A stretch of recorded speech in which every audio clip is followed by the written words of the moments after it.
Graça e paz. Sejam bem-vindos à casa do Senhor. Sejam bem-vindos à casa de papai. Precisamos aprender a valorizar o estar na casa de papai.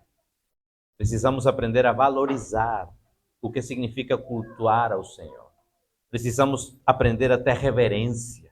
Precisamos aprender a saber que aqui nós estamos cultuando a um Deus que é poderoso. Muitas vezes, amados, eu vejo, e me permita falar isso como pastor, como seu pastor, que temos mais reverência no trabalho do que na casa do Senhor. Que temos mais reverência no julgado, no juizado, onde for, no fórum, do que na casa de Deus. Porque lá diz assim, silêncio. No hospital diz silêncio. Mas na casa do Senhor a gente age como se fosse qualquer lugar. Aqui está o Deus Todo-Poderoso. E você e eu viemos cultuá-lo. Me permita dizer, olhe, vamos ter mais reverência. Esse entra e sai, sai e entra, vai. Vamos ter mais reverência. Porque essa aqui é a casa do Senhor. E me permita ser ainda mais expansivo. A gente só faz aquilo que fazemos em casa. Ontem estávamos falando com os homens. Nós, homens, precisamos ser homens de valor. Precisamos ser homens com uma calça mesmo e dizer, eu sou o líder da minha casa e eu preciso orar pelos meus filhos, mas também ensinar. Ensinar a ser homens de valor também. E ontem começou um ministério de homens nessa igreja. Vamos, já falei com o Júnior, com os meninos, com os líderes, para a gente fazer um grupo de WhatsApp, para juntos estar reunidos, compartilhando aquilo que nós precisamos e poder fazer com que um e outro, nós juntos possamos crescer. Se você não pôde vir ontem, olha, não tem problema, mas ontem foi uma noite muito abençoada, muito maravilhosa. E aí vem onde está a nossa prioridade. A minha prioridade, amados, é aprender mais de Deus para poder conduzir a minha família. E o dia que eu chegar na presença do Senhor, Ele dizer, qual foi a tua prioridade? Não, eu precisei jogar futebol, não, eu precisei ficar no videogame, não precisei... Essa geração precisa de homens, não de moleques. Precisa de homens. Homens que entendam o seu papel. Pastor, hoje o Senhor está com tudo, né? Mas eu preciso, amados. Eu preciso dizer a você, chega de molecagem. Chega da gente viver como se não fôssemos homens. Deus chamou você e eu para sermos homens.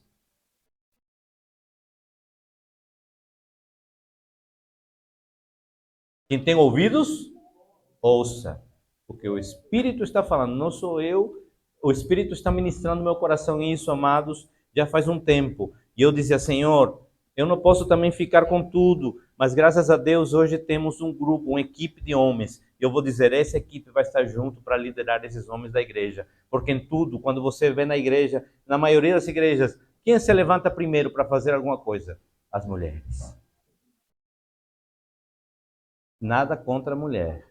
Mulher é bênção, é ajudadora, auxiliadora. Mas falava ontem isso. Quando Eva pecou, Deus chamou quem? Eva? Por que tu fez? Não, Adão, onde você está? Inclusive, eu recomendei aos homens ontem um livro que eu li há muitos anos atrás, que se chama O Silêncio de Adão. Porque muitas vezes o homem fica em silêncio e por isso a mulher precisa levantar a voz em casa. Mas isso não é bíblico. Não estou dizendo aqui que a gente vai ser autoritário agora, não. Mas a autoridade está com o homem da casa. E nós precisamos tomar o nosso papel. Se a gente não tomar o nosso papel, é por isso que a inversão de valores está ali. É por isso que a gente olha e vê como está o mundo. O pastor Josué Gonçalves falava, eu até fiz um repost no meu Instagram, de como é que está o panorama por conta dessa situação. O que aconteceu agora no Rio de Janeiro? Na quarta-feira nós oramos por aquilo que está acontecendo no Rio de Janeiro. Muitos desses jovens que foram mortos, que estavam no tráfico, é porque não tiveram um homem dentro de casa para orientar, para dizer, olha, e graças a Deus que mesmo não tendo pais presentes, mas existem mães que fazem esse papel. E glória a Deus por essas mães que são pai e mãe, quando não há um homem, porque ou morreu, ou porque abandonou, ou porque aconteceu alguma coisa. Mas eu quero chamar homens da igreja Ágape. Tome o seu papel. Assuma o seu papel. E faça realmente valer o ministério que Deus lhe deu. Amém, amados? Queria, por favor, Adam, Provérbios capítulo 3, versos 9 e 10.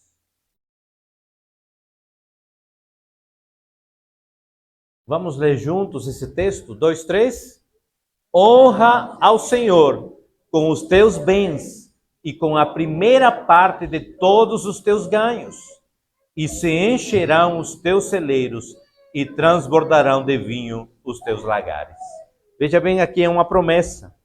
É uma promessa e, na verdade, diz assim, para que seus celeiros se encham e transbordem de vinho os seus lagares, ou seja, para que haja realmente abundância na sua casa, você precisa de um princípio. O que diz no verso 9? Honre ao Senhor. E essa honra é em tudo. A gente se engana quando quer honrar apenas com valores financeiros ou monetários. A igreja precisa sim, para que a gente possa honrar nossos compromissos. Mas nossa primeira oferta e nosso primeiro dízimo tem que ser a nossa vida. Porque se não for a nossa vida, apenas estamos entregando um valor que para Deus é como lembra naquela história quando a viúva deu de coração tudo que ela tinha e os ricos davam abundantemente. É desse jeito, apenas damos abundantemente, mas não de coração. Deus quer que você e eu possamos oferecer a Ele nossa vida em primeiro lugar. Quando a gente entender isso, nossa oferta vai ser uma oferta agradável ao Senhor, porque não é apenas finanças, não é apenas dinheiro, não é apenas bens materiais, mas é a nossa vida de comunhão com o Senhor, a nossa vida de intimidade com Deus, a nossa vida de entrega ao Senhor. Tendo dito isso, nós vamos partilhar agora desse momento, então, dos dízimos, das ofertas. Se você trouxe, nós também temos a colheita do amor, que é um momento onde nós entregamos os alimentos para poder ajudar famílias que porventura precisem. Se você, por favor, eu quero dizer isso a você, se você está a precisar alguma ajuda da igreja com alimentos, por favor, fale conosco, porque a gente quer abençoar a sua vida e a igreja serve para isso. A igreja precisa entender o seu papel também de poder auxiliar. Eu não vou dizer, né? A um pai de família que vem para mim e diz assim, olha, eu estou precisando de alimento para minha casa, eu vou dizer, vou orar por você. Vou orar sim, mas vamos orar e você vai levar uma cesta básica para a sua família. Esse é o papel da igreja também, não apenas alimento espiritual, mas também alimento físico, então material. Então, se você está a precisar, fale conosco, por favor, que vai ser realmente um privilégio e uma bênção para nós como igreja estar ajudando você. Queremos também antes reconhecer nossos visitantes, né? Temos aqui avó, muito bem, a avó de Daniel, Deus abençoe. Se você nos visita pela primeira vez, temos Rose, né? Rebeca, isso? Ágata, muito bem. Que é, né, a mãe de Ingrid, né? E a irmã de Ingrid, que chegaram agora há pouco essa semana, né? Chegaram diretamente do calorzinho lá de João Pessoa, na Paraíba, no Nordeste. Estão visitando Ingrid aí, que daqui a pouco vai ganhar neném. E não sei se tem mais alguém que nos visita pela primeira vez. Não? Todos já. Muito bem, então que Deus abençoe. A igreja tem uma saudação especial para dar. 2, 3. Sejam bem-vindos em nome de Jesus e voltem sempre, trazendo mais gente. Amém? Deus abençoe. Então vamos louvar o Senhor e orar primeiro, enquanto depois da oração louvar ao Senhor e você pode trazer a sua oferta, o seu dízimo à casa do Senhor. Pai, nós te louvamos pela tua fidelidade em nossas vidas, pela tua maravilhosa graça, pelo teu amor incondicional, porque verdadeiramente, Pai, não somos merecedores, mas a tua graça nos alcança. Por isso nós queremos consagrar nossas vidas em primeiro lugar e também tudo que nós temos diante do Senhor, porque tudo pertence a ti. E por isso nós consagramos e queremos ofertar ao Senhor aquilo que o Senhor tem nos dado gratuitamente, para que tua obra possa avançar, não apenas aqui, Senhor, em Portugal, mas no mundo todo. Por isso nós te louvamos e te agradecemos em nome de Jesus. Amém. Vamos louvar o Senhor, ficar em pé e trazer as ofertas. Lembrar que nós estamos vendo uma série de mensagens na vida de Sansão em Juízes, e nós vamos ver Juízes capítulo 16. E vamos encerrar hoje essa série de mensagens.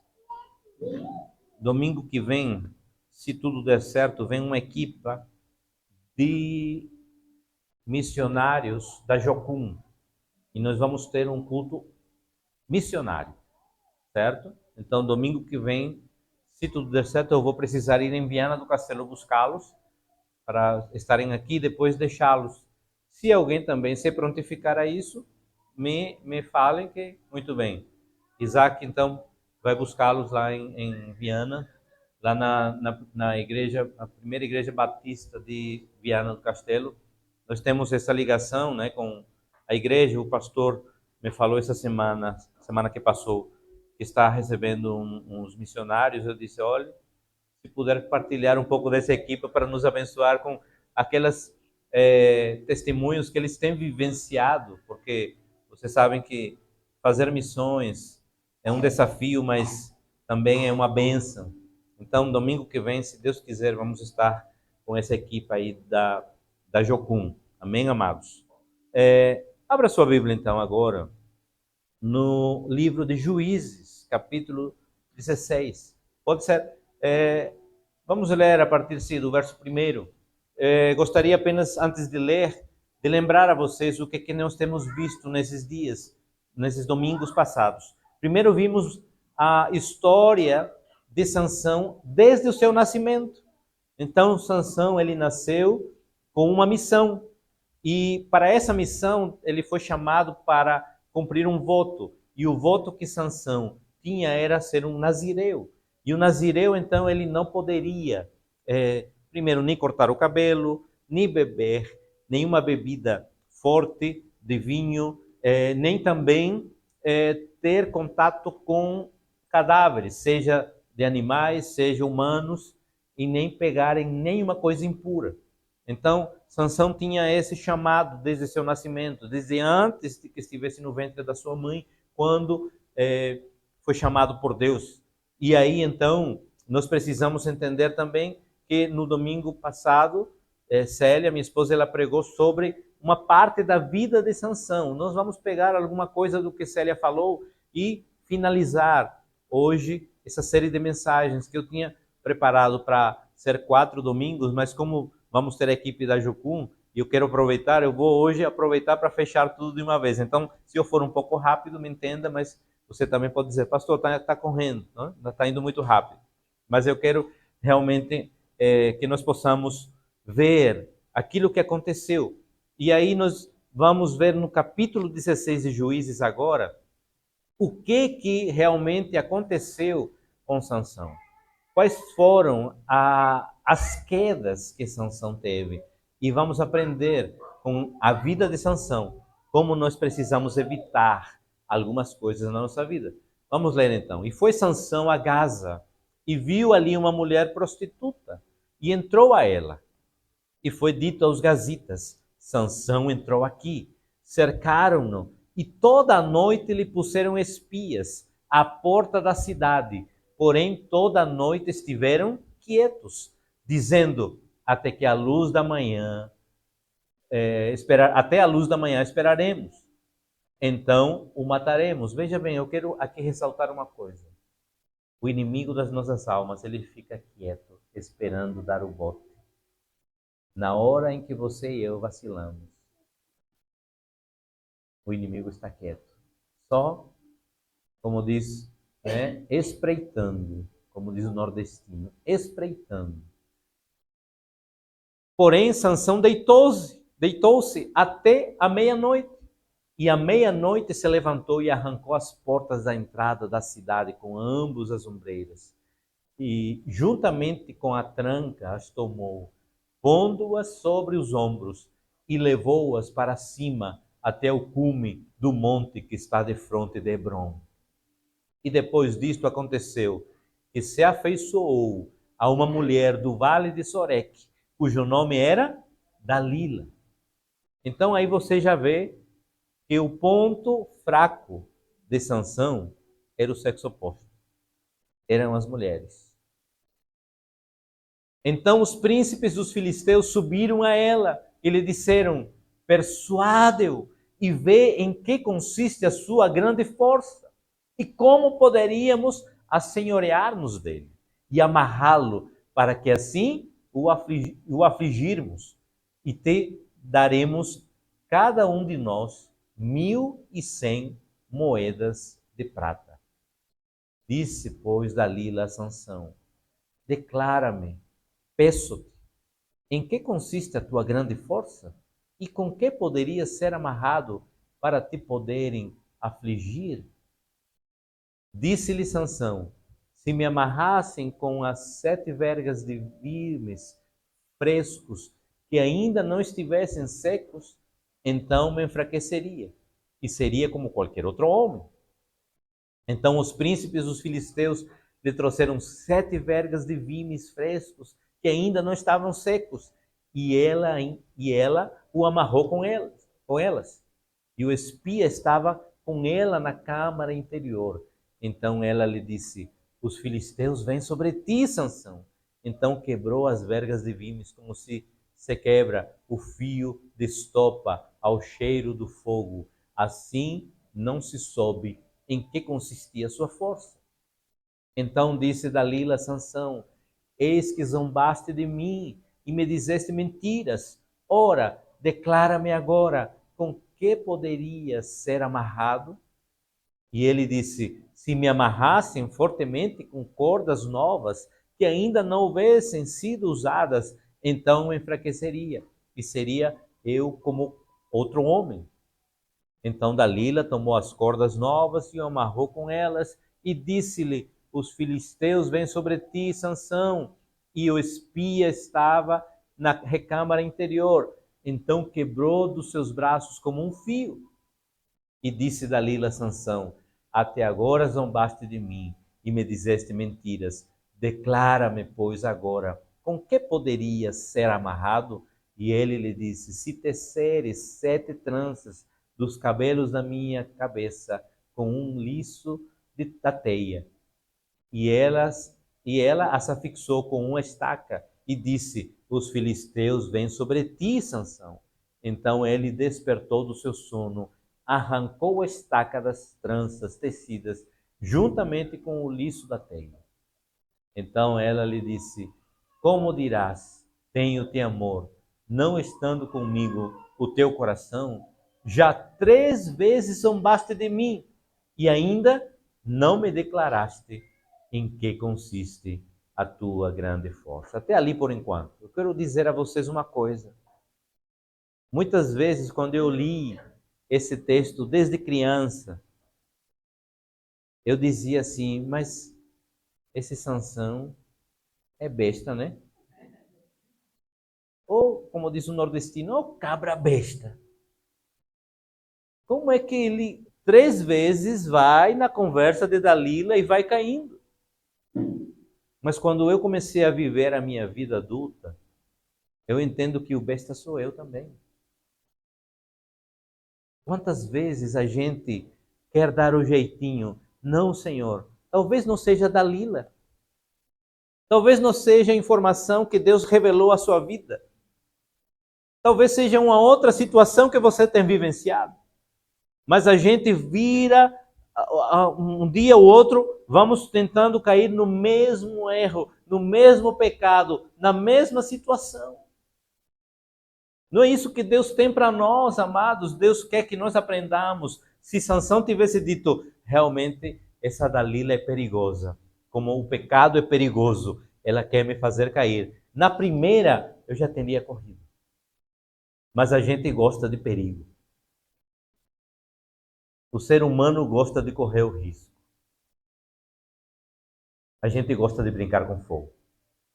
E por isso nos queimamos. Nós precisamos aprender que na primeira situação precisamos ser mais como José e menos como Sansão. Quando a mulher de Potifar, eu acredito que era uma mulher formosa, chegou e se apresentou para José, na primeira ele fez o quê? Correu. É isso que nós devemos fazer com o pecado. Correr. Por quê? Eu sou fraco. Eu sou miserável. Eu vou cair se começar a brincar. Principalmente nós homens com o sexo oposto. Porque qual é o homem que... Só se você não for homem, não gosta de mulher. Mas esse é o nosso fraco, nossa debilidade. A gente olha... E se a gente for brincar, a gente vai cair. Não tem para onde você e eu corrermos, nós caímos. E começa com a sutileza de uma palavra bonita, de um jeito diferente. Estou falando aqui do sexo, mas são outras coisas também que podem acontecer. Começa sutilmente na nossa mente, a gente vai deixando para lá. Não, aí Sansão, oh, não, vou contar uma mentirinha aqui, outra mentirinha lá, e assim vai, uma vida cheia de mentiras. Deus quer que você e eu, no primeiro sinal de alerta, você dizer, Senhor, me ajuda, me livra. O fato de nós sermos homens não quer dizer que a gente seja forte demais. O pecado, ele está ali. O inimigo está nos oferecendo como uma bandeja o pecado. E se a gente não vigiar, nós vamos cair. Serve também para as mulheres. Precisamos todos nós entender.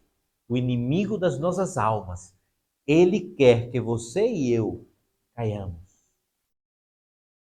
No bom português e mais básico, que a gente se lasque. É isso que o inimigo quer. E Deus quer que você e eu possamos entender o nosso chamado. Veja bem aí, então, 3 situações. E Sansão vai se deixando levar. Eu quero fazer uma pergunta agora. Quais sinais estamos ignorando na nossa vida? Quais são as coisas que nós temos ignorado? Quais são os sinais que a gente tem ignorado para que a gente realmente possa prosseguir obedecendo a palavra? Porque Deus, ele sinaliza, amados. Assim como o inimigo coloca as tentações, e as tentações são reais, e não ache que porque eu sou pastor não tenho tentações. Olhe, sou tentado todos os dias, em várias áreas. Mas eu preciso, assim como José, correr. E correr para onde? Correr para aquele amigo que disse assim, não, tu é doido, vai, homem, não tem nada a ver. Não, é correr para os pés da cruz.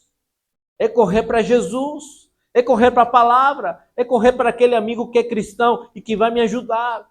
É por isso que eu disse ontem, vai começar esse ministério de homens na igreja, porque vai ser um ministério que vai ajudar um ao outro. Quando alguém diga assim, olha meu querido, Sam, eu estou com esse problema aqui. Tem uma mulher me atentando no trabalho. Sam, vamos orar juntos, você vai prevalecer. Mas sozinhos a gente não consegue.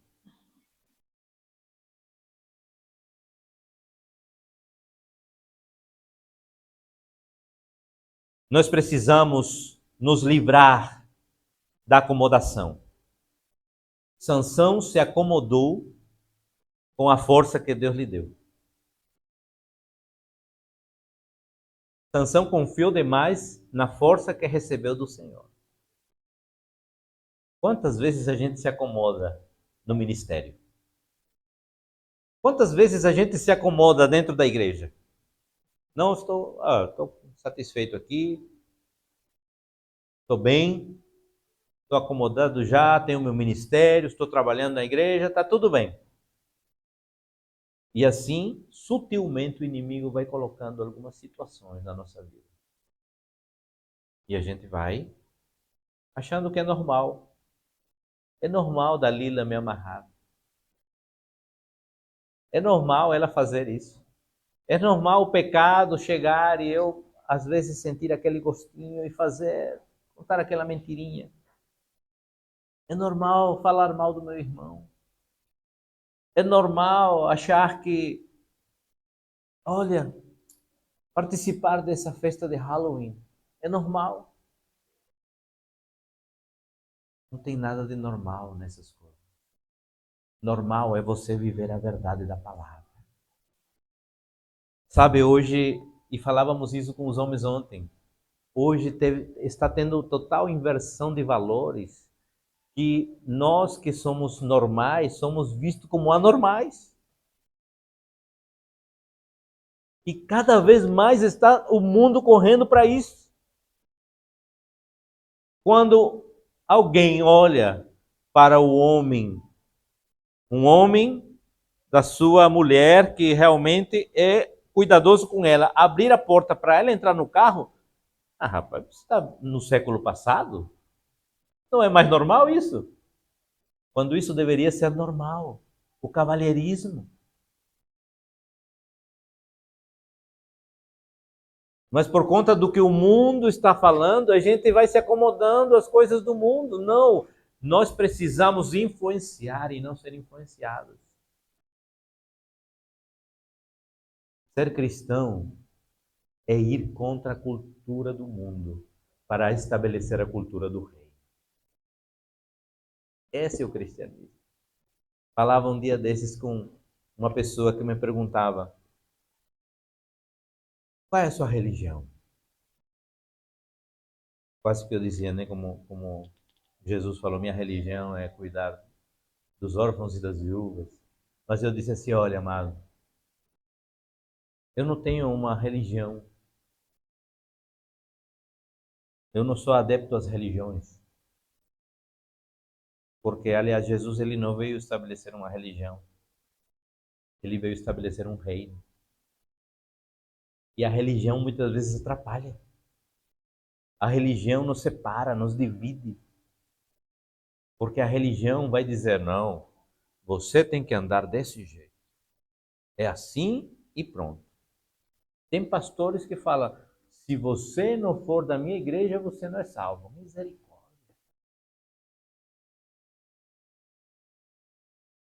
Não existe isso. Estava outro dia, me encontrei com uma jovem, que estava ela e outra pessoa que já visitou a igreja e me chamou de pastor. E ela disse: ah, você é pastor? Sou. E qual é a sua igreja? É a Igreja Batista. Mas eu não vou para a igreja, já vou lhe dizendo logo, eu não vou para a igreja, porque, olhe, outro dia fui visitar uma igreja e o pastor, quando eu disse que não ia para a igreja, já me disse que eu estava em pecado. Aí eu disse: minha filha, deixa eu lhe explicar uma coisa. Igreja nenhuma salva. Pastor nenhum salva. Só quem lhe salva é Jesus Cristo. Agora, deixa eu lhe explicar uma coisa, porque a minha função pastoral é justamente ensinar isso à igreja. A igreja local é uma família. E se você estiver inserida dentro de uma família, você está mais protegida do que você estar sozinha. É por isso que hoje existem tantos desigrejados, amados, porque o irmão olhou mal para mim, saiu da igreja. O pastor falou uma palavra dura, eu saio da igreja. O pastor pediu, vamos comprar uma cadeira, eu saio da igreja porque esse pastor é ladrão, está pedindo demais. Qualquer motivo é motivo para sair da igreja. Se eu fosse ligar para tudo que eu já ouvi, já falaram de mim, e fosse mimizento, eu não estava aqui não. Mas eu quero dizer a vocês que a minha responsabilidade de estar aqui, primeiro, é por amor a Ele, a Deus. Segundo, é porque vocês são o povo dele, que Ele me colocou para conduzir as suas vidas aqui nessa terra. E eu vou prestar conta. Então, por isso que eu prego a palavra aqui. Não é porque ele quer ser, né, que a sua performance é boa. Não. Eu prego a palavra porque é uma responsabilidade que cabe a mim, ensinar a igreja a você poder dizer, olha, aquilo que realmente está sendo pregado na ágape é bíblico. E você tem liberdade. Se eu falar uma besteira aqui, você pode me exortar. Porque eu não sou o dono da verdade. Você tem plena liberdade. Mas Deus me livre de usar esse púlpito para falar apenas coisas minhas. Não, eu quero falar a verdade da palavra. Até quando ele venha, ou até quando ele me chamar. Sansão, então, ele se acomodou, ele foi deixando a vida. Olha, mentirinha aqui, e o que aconteceu? Verso 16, e sucedeu que, importunando-o, ela, todos os dias, é por isso que a palavra, o salmista vai dizer, olha, é melhor você ficar sozinho do que com uma mulher rixosa. Porque todo dia no pé do ouvido, toda hora. Aí Sansão disse, não aguento mais, vou cair. E aí ele, olha, importunando ela todos os dias com suas palavras e molestando a sua alma, se angustiou até a morte. Mulheres, eu quero dizer a você, olha, seja sábia. Seja sábia, porque muitas vezes, quando não há sabedoria, você importuna seu marido, querendo que ele decida, eu quero morrer, não quero mais essa mulher. Logicamente que aqui estamos falando de uma história que Sansão estava em pecado, porque ela não era mulher dele, ele estava apenas coabitando, mas estou parafraseando aqui, fazendo aqui uma analogia para nossos dias como casais hoje.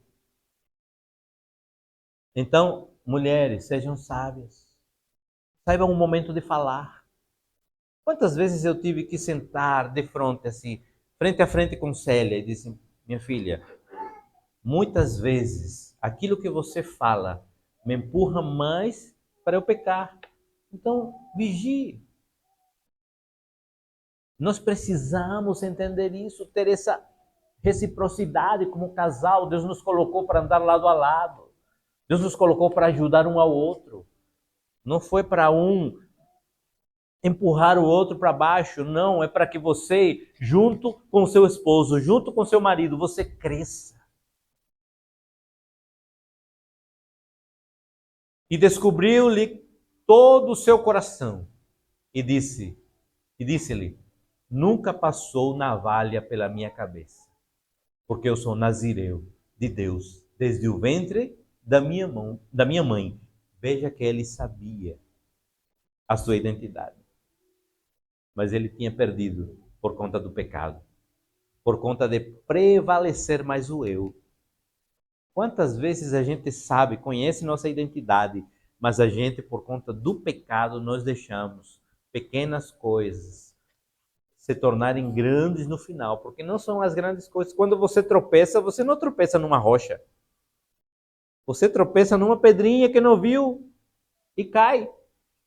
São pequenas coisas que vão se acumulando no longo do nosso dia, no longo da nossa vida, e a gente vai deixando. E aí, ele sabia a sua identidade.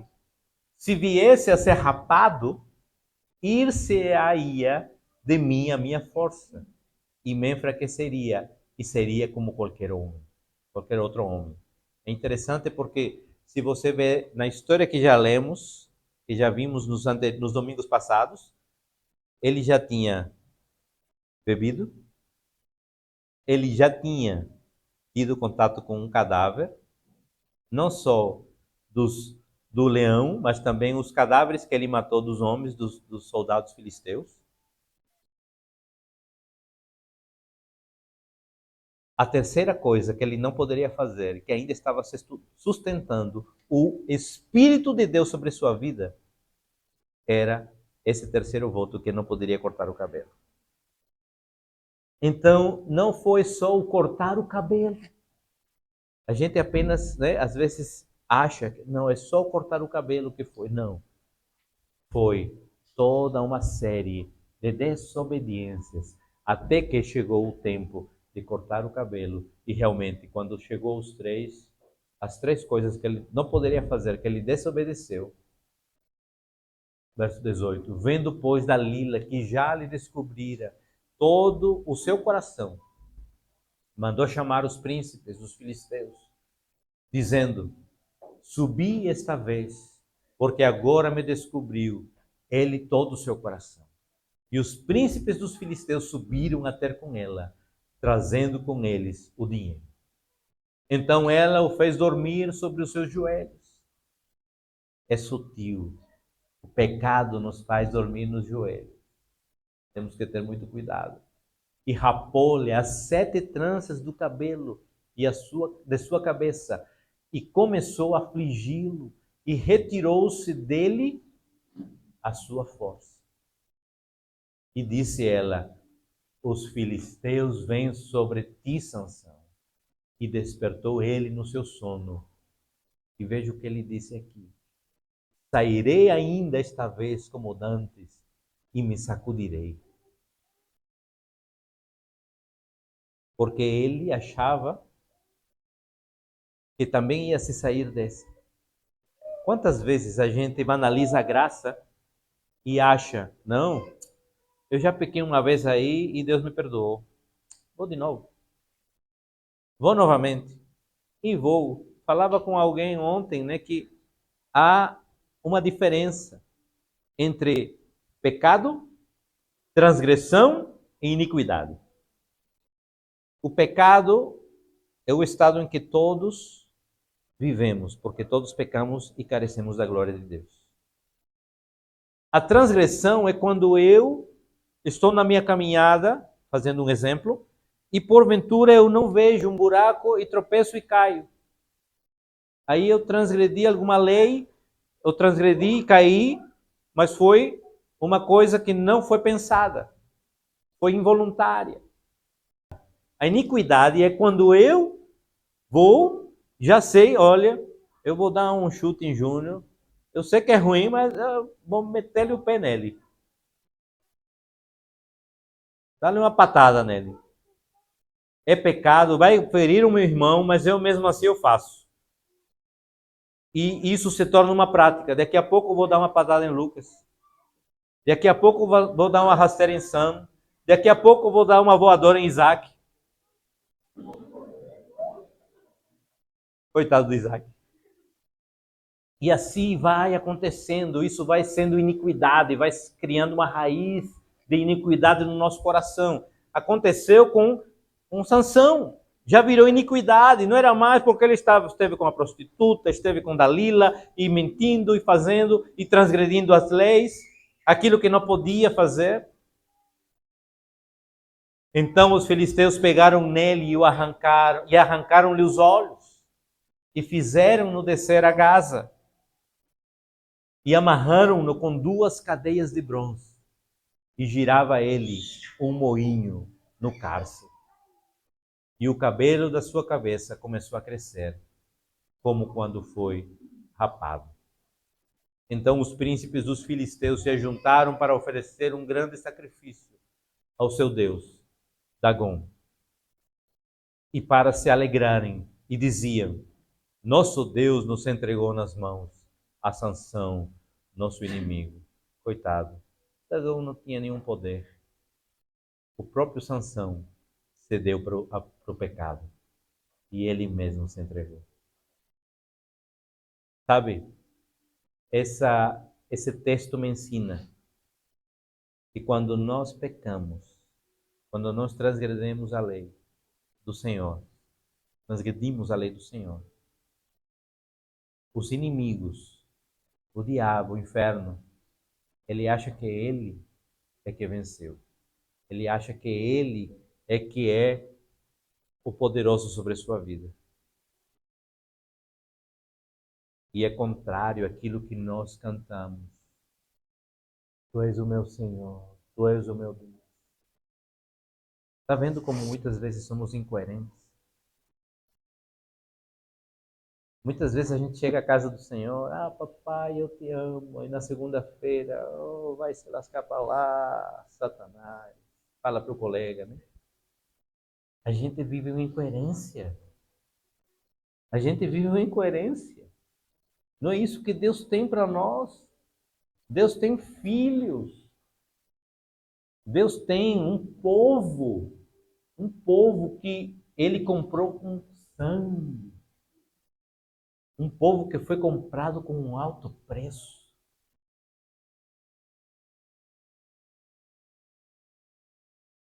Não há ministério que tenha autoridade quando deixamos que as fraquezas surjam em nossa vida. Não há vida cristã com autoridade quando somos fracos para pequenas coisas. Cuidado, cuidado.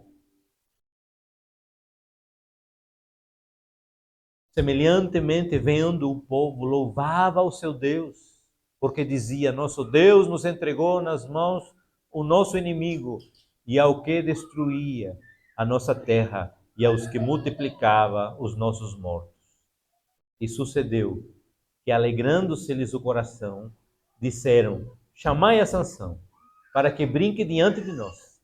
Olha aí, sabe, quando a gente cai no pecado, a gente vira palhaço do diabo. Chama Sansão para a gente brincar com ele. Vamos fazer dele o bobo da corte, em outras palavras. Vamos fazer dele isso. E chamaram Sansão do cárcere, que brincava diante deles, e fizeram-no estar em pé entre as colunas. Quando nós pecamos, a gente vira piada para o inimigo. Mas quando você decide se firmar no Senhor, você é um homem de Deus, uma mulher de Deus, valente e valoroso, valente e valorosa. Então disse Sansão ao moço que o tinha pela mão, porque ele estava cego: Guia-me para que eu apalpe as colunas em que se sustém a casa, para que me encoste a elas.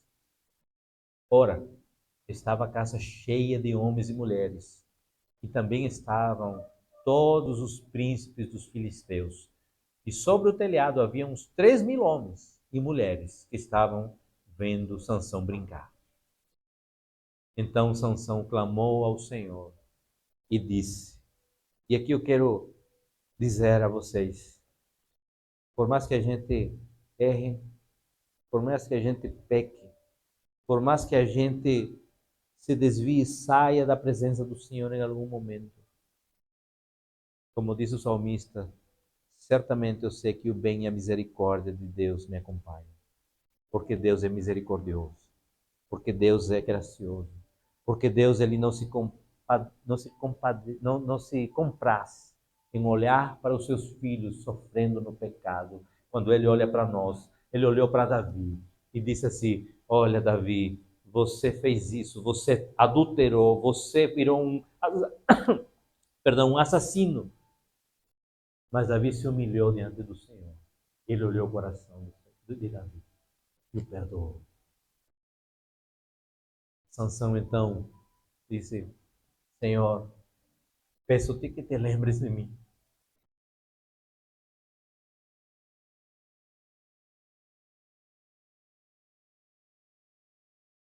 Sabe, quando pecamos, nós nos afastamos de Deus. Quando erramos, nós decidimos sair da presença de Deus. E Sansão não tinha mais o espírito. E ele disse: Senhor, peço-te que me lembres de mim, que te lembres de mim. Quantas vezes você e eu temos entrado na presença do Senhor porque erramos, porque pecamos. E dissemos, Senhor, lembra-te de mim. Tem misericórdia de mim. Porque sou falho. Porque sou miserável. Porque não mereço. Lembra-te de mim, Senhor, porque caí. Lembra-te de mim, Senhor, porque olhei de uma maneira indevida. Lembra-te de mim, Senhor, porque falei asneiras. Lembra-te de mim, Senhor. Hoje é dia de redenção. Hoje é dia de restauração. Hoje é dia em que o Senhor, Ele disse, meu filho, minha filha, jamais me esqueci de você. Jamais, jamais me esqueci de você. Que amor é esse? Que misericórdia é essa?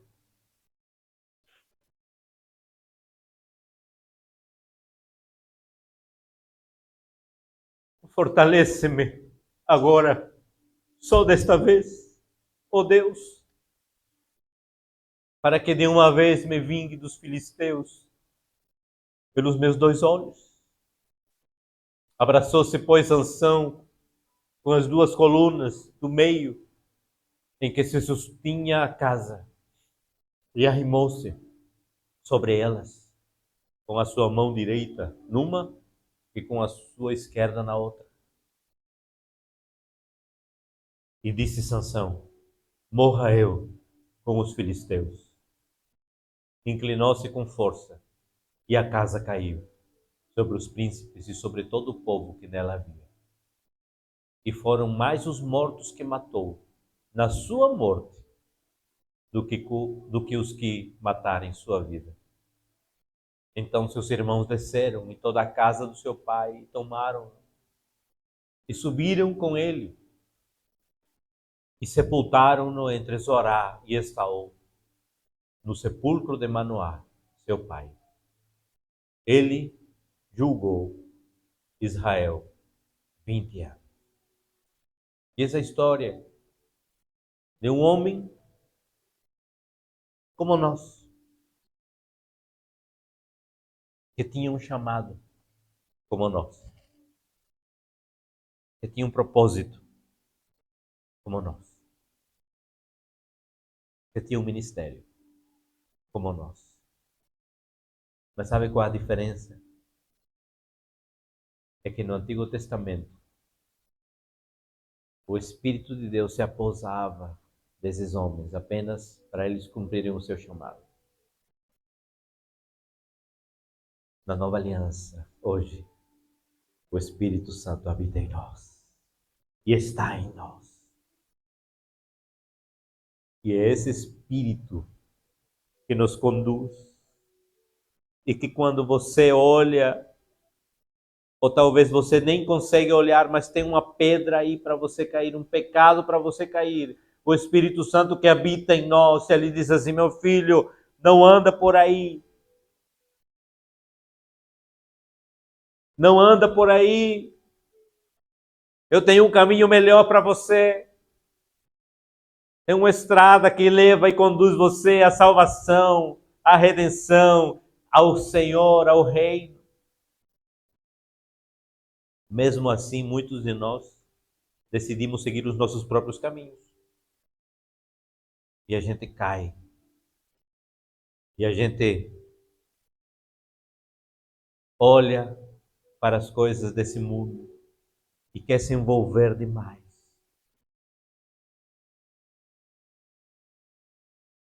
Deixe que o Espírito Santo de Deus lhe conduza pelo bom caminho.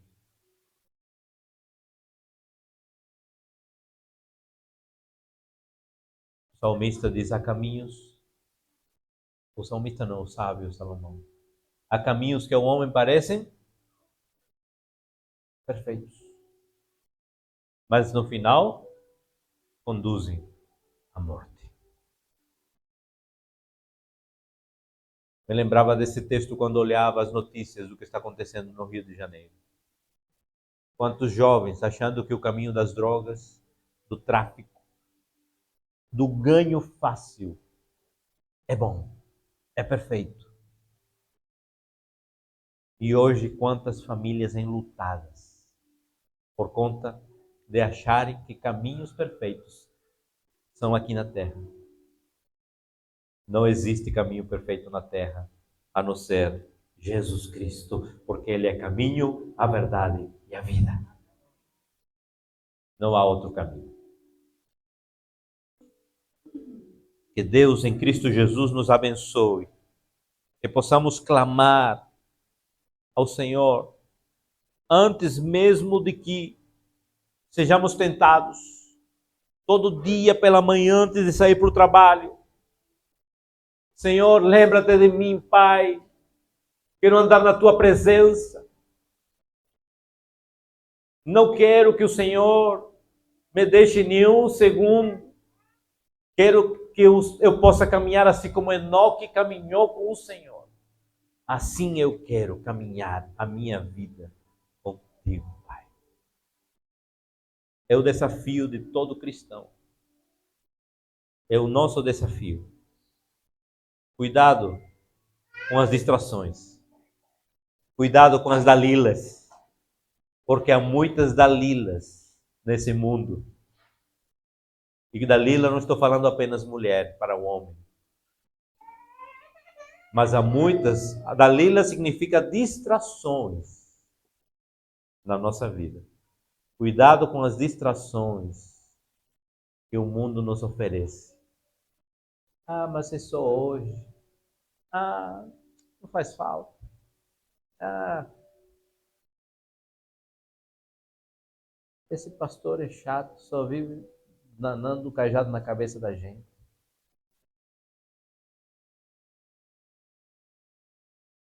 Certa vez, alguém disse assim, quando o pastor, isso falando com os animais, com as ovelhas mesmo, quando o pastor ele começa a bater nas ovelhas, a ovelha ela baixa a cabeça e cala e segue seu caminho junto ao pastor.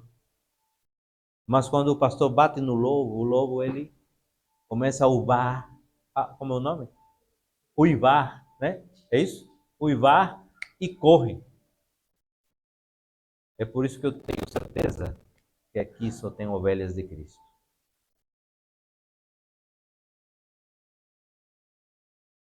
E entenda, assim como eu fazia com Jonathan,